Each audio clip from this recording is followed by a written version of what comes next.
ទស្សនភាពអាប់សោក្បូនដែលនៅលើទឹកជុំវិញប្រាសាទអង្គរវត្តនេះហាមិនងាយនឹងបានឃើញទេប៉ុន្តែចូលមកដល់រដូវ green season នេះហាឱកាសបានឃើញទស្សនភាពបែបនេះគឺច្រើនមែនតើដោយពេលដែលខ្ញុំមកដល់នេះហាគឺឃើញអាប់សក្បូនដែលនៅលើទឹកគូផ្សំនឹងពន្លឺព្រះអាទិត្យចាប់ផ្ដើមរះទៀតមើលទៅឡើងដូចនៅក្នុងរឿងវេទមន្តអញ្ចឹងចេញពីអង្គរវត្តពួកយើងបន្តដំណើរដើរលេងក្នុងតំបន់អង្គរបន្តទៀតមេឃសតុំខ្យល់ត្រជាក់ធ្វើឲ្យការដើរលេងនៅរដូវនេះស្រួលខ្លាំងមែនតើមើលទៅខាងណាក៏បៃតងត្រជាក់ភ្នែកដែរយើងជិះមកដល់ខ្លោងទ្វារជ័យនេះគឺមានប្លង់មួយដែលយើងអាចថតរូបទៅឃើញស្អាតមែនតើដោយសារតែយើងអាចមើលឃើញប្រភពដ៏ធំដូចនៅក្នុងកណ្ដាលព្រៃជ្រៅមើលទៅអស្ចារ្យណាស់បន្តមកទៀតគឺយើងបានមកដល់ប្រាសាទប៉ាឡេឡៃជាប្រាសាទមួយដែលមានដើមឈើធំដុះនៅពីលើតួប្រាសាទហើយក៏ដែលបន្ទាប់គឺខ្ញុំបានមកដល់ប្រាសាទព្រះខ័នដែលជាប្រាសាទមួយដែលមានប្លង់ថតរូបស្អាតនិងមានបឹងមច្ឆាល្បីមួយដែលគេអាសាមកថតរូបលេងនៅនឹងដែរហើយដែលគេចង់មកញ៉ាំមច្ឆានៅប្រាសាទព្រះខ័នឥឡូវអាចមកញ៉ាំបានចាប់ផ្ដើមមានវិញហើយដើរលេងនៅតំបន់ប្រាសាទហើយពួកយើងក៏មកហាងកាហ្វេអារម្មណ៍ជាហាងកាហ្វេដែលឃើញបងប្អូនអាសាមកថតរូបស្អា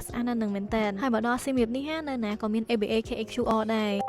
ទទួលបាន 18,000 រៀលហើយដំណឹងល្អសម្រាប់អាជីវករនៅខេត្តសៀមរាបនេះឥឡូវ ABA កំពុងតែចែករង្វាន់យ៉ាងច្រើនគឺរង្វាន់ទឹកប្រាក់ 1 លានរៀលចំនួន10រង្វាន់ជារៀងរាល់ខែនិងរង្វាន់ធំទឹកប្រាក់40លានរៀលនៅចុង promotion ខានងាយស្រួលមែនទែនគឺគ្រាន់តែបងប្អូនប្រើ ABA KXQR រាល់ពេលគិតលុយពីភ្ញៀវហើយដើម្បីចូលរួមក្នុង promotion នេះបងប្អូនអាជីវករអាចតាក់ទងក្រុមការងារ ABA នៅក្នុងខេត្តសៀមរាបផ្ទាល់ឱកាសឈ្នះរង្វាន់នេះមិនមែនមានត្រឹមតែអាជីវករទេអ្នកប្រើ ABA Mobile ទូទៅក៏មានឱកាសឈ្នះដែរដែលរៀងរាល់ខែ ABA នឹងធ្វើការចាប់ឆ្នោតជ្រើសរើសអ្នកឈ្នះចំនួន21នាក់ឈ្នះ 50,000 រៀលរង្វាន់ធំ10លានរៀលចំនួន1នាក់ឱកាសឈ្នះនេះសម្រាប់តែអ្នកដែលគាត់ប្រើ ABA Mobile ណាដើម្បីឈ្នះបងប្អូនគ្រាន់តែរក្សាទុកលុយក្នុងគណនី ABA ប្រាក់រៀលចាប់ពី40,000 រៀលឡើងទៅរកណាបានទុកលុយសុវត្ថិភាពហើយទូទាត់ងាយស្រួលទៀតបើសំណាងដល់ទូមិនបាន10លានរៀលក៏បាន50,000 រៀលដែរពី order ទ្រីងអីញ៉ាំហើយខ្ញុំមកអង្គុយលេងថតរូបលេងពីប្លង់ហើយក៏បន្តដំណើរទៅកំពង់ភ្លុកអីដែលប្លែកនៅពេលដែលយើងមកដល់កំពង់ភ្លុកនេះគឺទឹកអត់ទាន់ឡើងទេអញ្ចឹងហើយយើងអាចមើលឃើញសសរផ្ទះខ្ពស់របស់អ្នកភូមិបានយ៉ាងច្បាស់ហើយទស្សនវិជ្ជាបែបនេះគឺខុសពីរដូវទឹកឡើងទាំងស្រុងមកហើយដែលធ្វើឲ្យខ្ញុំរត់តែភ្ញាក់ផ្អើលនឹងគឺ